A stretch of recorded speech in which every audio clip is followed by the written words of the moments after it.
Here we are once again. Thanks for joining me. Today we have part 3 of a 4-part series from Surviving Infidelity. It's a continuation of the first part called, My Wife Cheated on Me During Quarantine. This one is called, Updated Saga, My Wife Got Arrested. As always, spelling and grammar mistakes courtesy of Reddit. Lol. Don't forget to like and subscribe. It helps this channel grow. Thank you. Part 3 of 4, Updated Saga, My Wife Got Arrested. Hey folks, this is part 3 of my new saga that I don't want to be living in. As mentioned in other posts, this is therapeutic for me to put my thoughts and interactions down in a public forum. I'm not even really sure where to start this part of the story. I was really upset with my wife over the weekend last weekend. She had requested PTO off of work on Thursday, Friday and the following Monday to spend with our sons. She spent very little time with them on Thursday and decided to go camping on Friday with some friends for the entire weekend. She had promised to come home Sunday to spend time with them. Side note, she and I process our thoughts and feelings way differently. She needed the entire weekend alone to process because that's how her brain works. I write. Well, she didn't come home Sunday. The situation was very identical to the night she cheated on me. She went off-roading with some friends and drank too much, so it was not safe for her to drive home, so she stayed wherever she stayed. On Monday she returned around 11 a.m. and we went outside to talk away from our children. She was an absolute mess, crying and apologizing. She kept telling me how she messed up for not coming home. She was feeling a tremendous amount of remorse for how the relationship ended and the things she's said and done, both to me and behind my back. That humble pie lasted about an hour. To help with my healing process, I needed to redecorate the bedroom. She hasn't been here much for 3 weeks and she won't be staying in this house, so I needed to make changes to help heal. I removed all of her photographs from the walls. I moved her work computer desk a few feet away so I could actually have my nightstands back where they belong. I bought an essential oil diffuser. Don't judge me, jerks. I like that shite, lol. I bought this really badass moon lamp and a globe of the constellations. I moved her cat tree to the living room and took all of her belongings and respectfully either placed them in the garage or in the closet, and I got the carpets in the house steam cleaned. It was a fresh beginning for me, and I was actually feeling really good, aside from feeling angry about some stuff I found out she was saying behind my back and her not coming home as promised.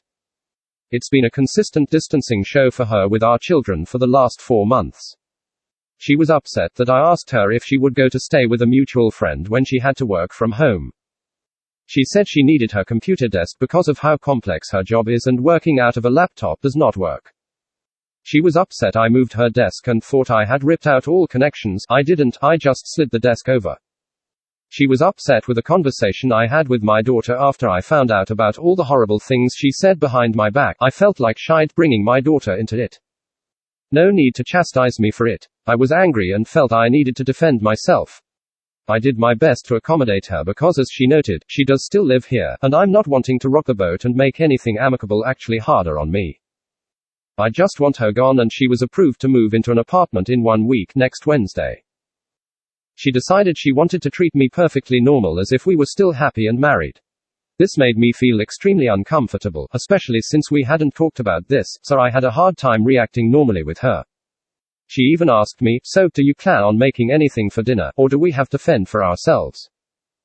I was kind of offended by this comment. She had already fed our children, so the only person that needed to eat was her and I. She was asking me to cook her dinner like I normally would. I told her no, that I wouldn't be making dinner because I had plans to leave that night. She asked me when I was leaving. I told her 9:30 p.m. She told me that it was pretty late to be going out on a work night. I didn't mention this to her, but I felt that was a pretty hypocritical comment given that she didn't come home until I went to go get her at 3 a.m. while she cheated on me on a work night. I could tell by her questioning that she was hurt that it appeared I was moving on. I know deep down she feels it would be easier for her if I just felt miserable and stayed alone while she got to do whatever she wanted. I'm not going to live like that. She mentioned that she was planning on sleeping on the couch so that we could keep our distance since we tend to fight a lot now. I told her that was preferable. But she mentioned that since I was going to be out that there was no sense in leaving the bed empty. I said that was fine if she wanted to sleep in it that night. I told her I'd be home after midnight and be exhausted since I only got 2 hours of sleep the night before, and I would be drinking a little. I told her I would roll into bed as well when I got home and pass out immediately. It only takes me 15 seconds to fall asleep anyway, this you can be jealous about lol. Now it's Tuesday and she is still treating me like everything is normal, and again it's making me feel very uncomfortable. I did pull her aside after our children went to bed. I was stretching on the floor because I was about to go on a long walk, and I asked her to sit down next to me so we can talk. I explained to her how uncomfortable this normal stuff was all making me, and she explained she's trying really hard to keep it that way in front of the children, which I respected. I acknowledged that effort and told her that I would try, but I'm struggling with it. I really was trying to keep things civil and be polite and respectful despite everything going on. I bought her lunch because she had bought me lunch last week. I paid her back the $300 I owed her because my new direct deposits got screwed up big time and my car broke down before we went to Vegas with myself and the kids. I bought her a birthday present since her birthday is coming soon. It is a picture that says best mom ever, and it was going to have the children in it and be a gift from them, not from me.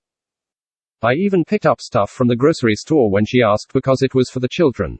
I even picked up her favorite pizza. It's just the normal conversations I'm struggling with. Being around her is hard because despite it all I still absolutely love this woman. I care for her deeply. We've been through so much together and it's just taking me a little longer to reconcile those feelings. But don't get me wrong, I am 100% done with this relationship. I'll never forget what she did to me and my daughter. It's just really hard to explain why she does these things to people through text. She's this simple yet complicated thing that does things without even realizing why. I went on my walk and returned and jumped in the shower. She walked by the shower to use the restroom and I had a sense that she was getting ready for bed since she works early in the morning. I popped my head out of the shower and said, "Hey, I'd really like to talk about this when I get out. I tend to take long showers when I'm stressed, and she falls asleep quickly. So, I wanted to make sure she knew I needed to talk." It backfired. She got really upset with me for some reason and walked over to the shower. She was confused about what I meant by my comment and became really rude. I tried to explain through the shower that I wanted to discuss the bed situation that we talked about the night before. She said some things and I asked, "Why are you being such a bitch?" To which she responded, "You're being an asshole. I don't want to talk to you while you're in the shower." I told her fine and to wait until I got out and we could talk. I get out of the shower and she's laying on her side of the bed. She began acting as if there was no problem with us sharing a bed and that if I was feeling so uncomfortable then maybe I should be the one to sleep on the couch. She told me this in a real prick way a few times. I told her I wasn't suggesting that we couldn't share the bed or that she would have to sleep on the couch. I just wanted to talk, but she was being a complete bitch to me. There was absolutely no way that I was going to go sleep on the couch. It's going to be my house when she moves next week. It's going to be my bed, and she was the one that cheated on me, brought my daughter into her affairs, and manipulated her feelings toward me. I've always had a problem in my life standing up for myself because I tend to try and make everyone happy, but that's something I'm working on. I've been standing up for myself lately and telling people no, which feels amazing. I was going to stand up for myself here. She rolled over defiantly and would no longer discuss the issue. I placed my knee on my side of the bed and tried to roll her over so we could talk. After the second time, she kicked me in my shin, so I smacked her foot away. This quickly escalated into her rolling over and positioning herself sideways on the bed, and she starts thumping me in my chest with her feet as hard as she can. I was knocked off the bed a couple of times and slammed into my computer desk. There isn't much space between my side of the bed and the desk, so it wasn't super easy to maneuver away from the bed while she kept thumping me, so I decided to overpower her and restrain her ankles. Each time I was able to restrain her, she broke free and thumped me again. This is when she threatened me that when she calls the cops, they'll see the marks on her ankles, and I'll get arrested. That's when I loosened up and she thumped me again in the chest.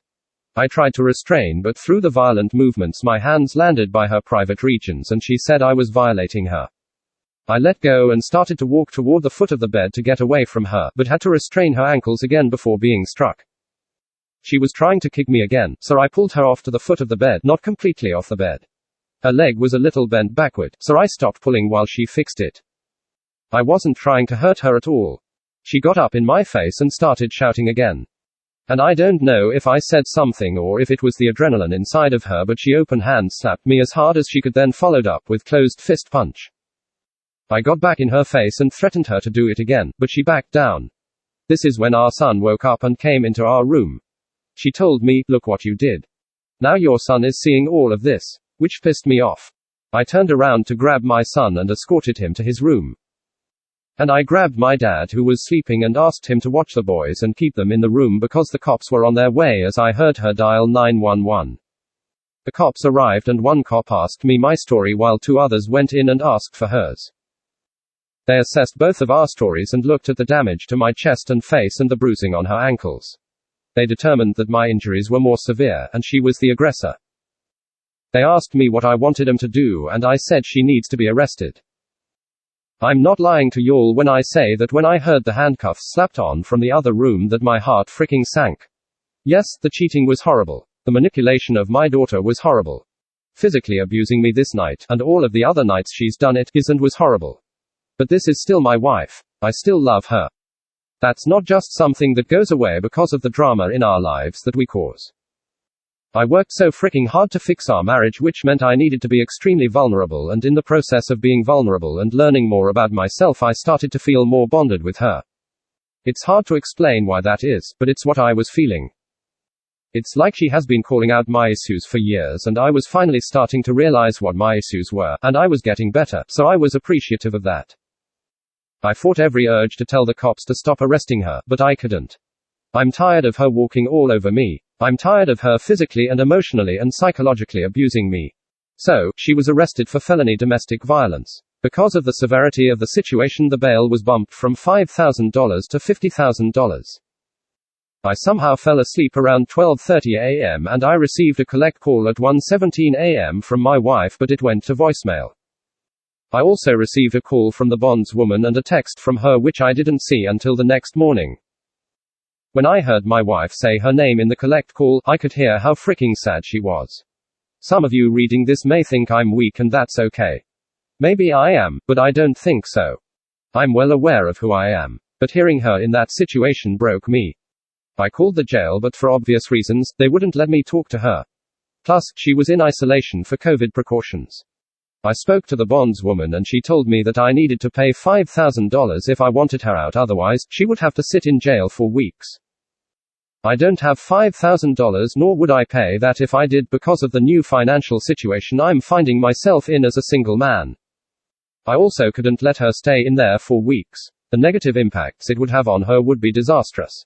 She would lose her new apartment, she would lose her job, and most importantly, it would greatly impact the well-being of our two young children and my daughter. I took myself to the hospital and got an EKG, X-ray, and blood, urine because I was a little sore and wanted to be sure. I also wanted this medically documented. But during that time, I also reached out to her mother and her father to pay her bail. The bondswoman would agree to accept $1,000 if a payment plan could be agreed upon for $350 per month.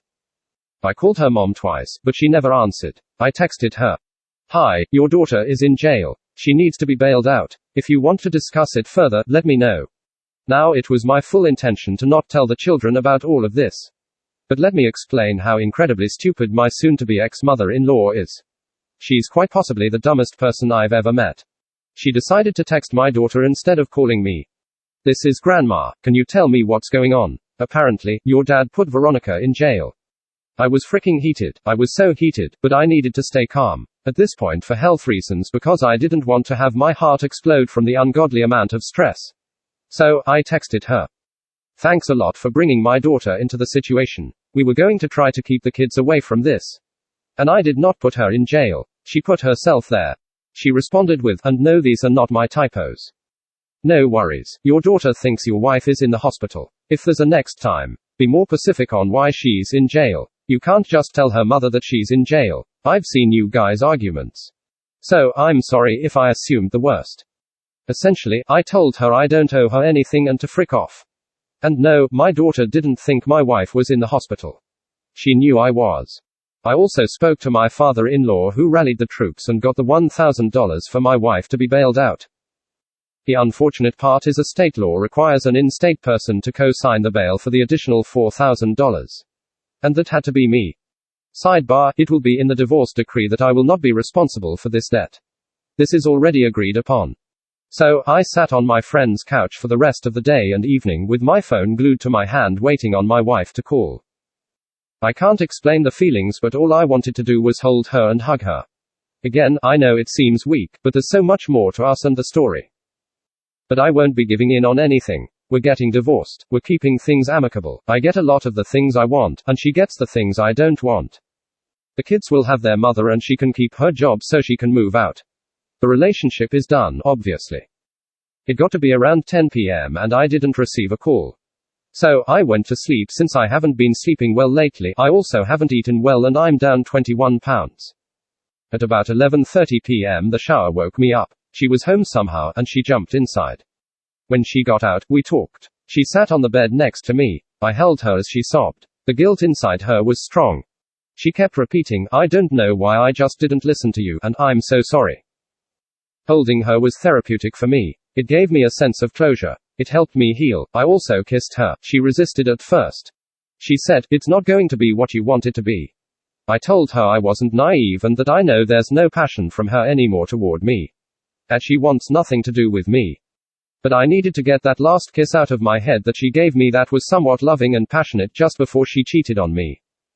Oddly, even though she did not actually kiss me, and it was me just kissing her mouth, it helped. I felt at peace and ready to move on. I really don't know where things go from her regarding legal. I am responsible right now for making sure she goes each and every time to court. Thank you all for allowing me to write to you and reading my story. This has been very helpful for my soul. I have a long road ahead of me and I can't wait for this to be over. Check out parts 1 and 2 if you haven't already. The links are in the description below. I will post part 4 soon. The link will appear in the description when I do. Thanks. Thank you so very much for listening.